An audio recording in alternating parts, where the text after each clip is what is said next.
안녕하세요. 8월 3일 토요일입니다. 오늘은 로마서 7장 8절입니다.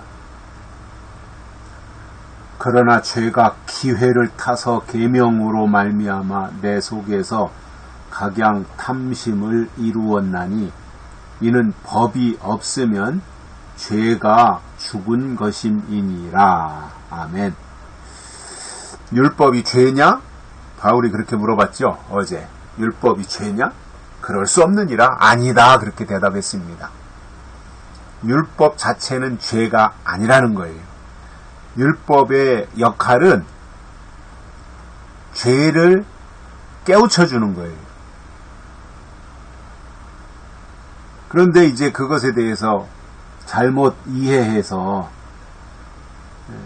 율법을 죄악시하는 그러한 경우들도 발생할 수 있기 때문에 바울은 그것에 대해서 설명하면서 이렇게 이해시키고 있습니다.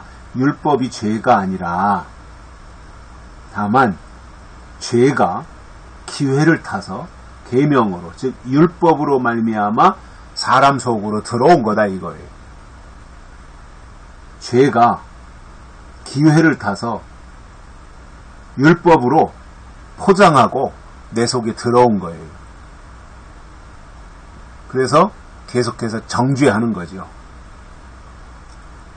물론 율법 내에도 정죄하는 기능이 있습니다만은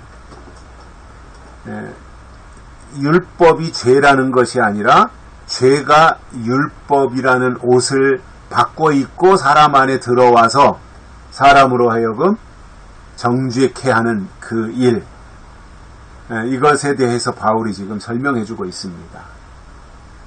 사실상 율법은 아무 문제가 없죠. 율법은 하나님이 주신 하늘의 법인 거 맞아요. 구약시대의 백성들에게 하나님이 주신 거예요. 그래서 구약시대에는 가장 중요한 것이 하나님이 주신 율법을 지키는 거였어요. 그러나 신약에 와서 보니까 율법에 한계가 있더라는 거죠. 율법은 죄를 깨닫게 할 뿐 죄의 문제를 해결하지 못하는 거예요. 그래서 율법의 다음 단계로 하나님이 예수님을 이 땅에 보내셔가지고 율법으로 죄를 깨우친 그것에 대해서 회개하고 용서받을 수 있는 길을 예수님을 보내셔서 그것을 알려주신 겁니다.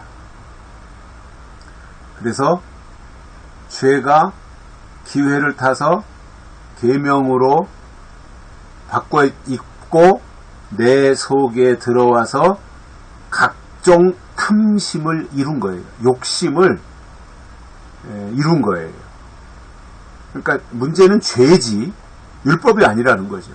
죄가 율법이라고 하는 옷으로 갈아입고 우리 안에 들어와서 역사한 것이다라는 거죠.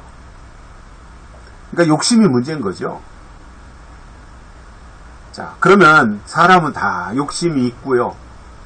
세상에서 출세하고 싶은 그러한 욕망도 있을 수 있고, 남이 가지고 있는 것에 대한 욕심 이런 거 있을 수 있고, 여러 가지 사람이 이 세상에서 살아가면서 살아있기 때문에 가질 수 있는 이러한 욕심 이런 것들이 있단 말입니다. 사실상 그 욕심 크고 작게 차이가 있겠지만 욕심 없는 사람이 있겠어요? 다 욕심이 있지요. 그래서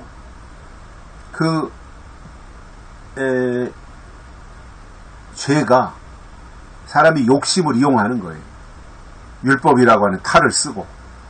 그러나 근본은 죄가 문제가 되는 거죠. 그래서 욕심 또는 탐심을 이루게 만드는 거예요.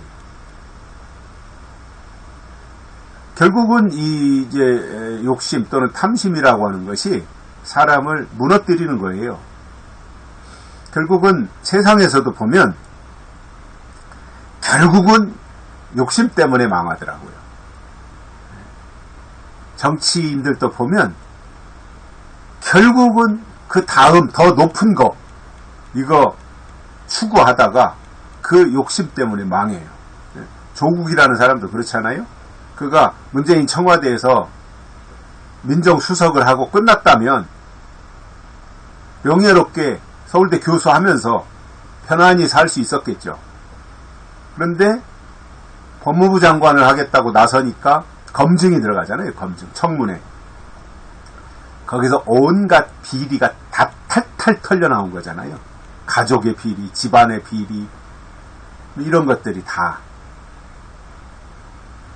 이재명이도 그래요. 성남시장이나 하고 경기도지사나 하고 근데 그런 식으로 경기도지사 한 번 더 하고 뭐 이랬다면 대장동 문제가 터졌겠으며 위례 신도시니 성남FC니 정자동이니 백현동이니 이런 이재명과 연루되어진 여러 가지 문제들이 터졌겠어요? 법인카드 문제도 그렇고. 그런데 대통령이 되겠다고 욕심을 부리다 보니까 제가 볼 때 이재명은 자질은 전혀 안 되는 사람이거든요. 대통령 자질이 없어요.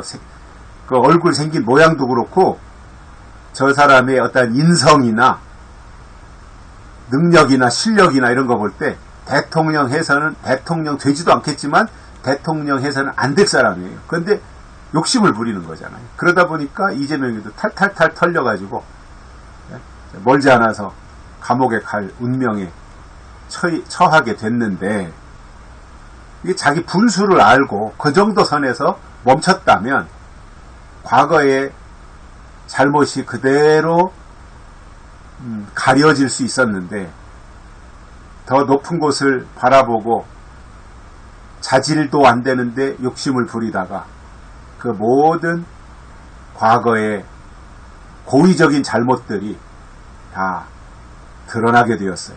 백일하에 다 드러나게 생긴 거예요. 물론 지금은 이제 다 혐의지만 범죄 혐의지만 멀지 않아서 재판을 통해서 그것이 다 진실 규명이 될 거라고 저는 봐요. 그리고 이재명 같은 저런 범죄 혐의를 가진 사람들이 그대로 활개치며 우리나라에서 살면 안 되잖아요. 저 정도의 사람이. 그거는 뭐 법치가 아닌 거지요. 저렇게 여전히 계속해서 이재명이 활개치고 다닌다면 대한민국이 법치국가가 아닌 거지요. 벌써 잡아들였어야 되는데 뭐 국회의원이 되고 또 영장 심사에서 판사가 봐주고 이러다 보니까 저렇게 살아나서 지금도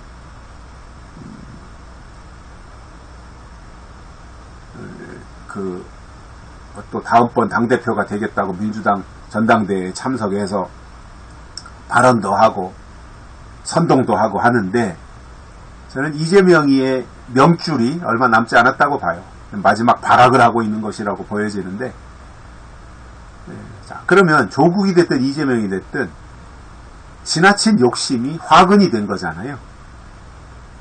신앙도 똑같아요. 목표는 있어야 되지만 욕심은 장애물이 되는 겁니다. 선한 목표는 꼭 필요한 거예요. 그래서 바울이 말씀하면서 죄가 기회를 타서 계명으로 말미암아 내 속에서 각양 탐심을 이루었나니 탐심 또는 욕심 이것을 죄가 그렇게 탐심을 이룬 거예요. 그것은 법이 없으면 죄가 죽은 것임이니라. 법이 없으면 죄도 없는 거죠. 법이 있으니까 죄가 있는 거죠. 그래서 우리가 죄가 기회를 타서 계명이나 율법을 통해서 우리 몸에 들어오지 못하도록 그것을 차단해야 되고 그것을 차단하는 힘이 십자가이고 성령입니다.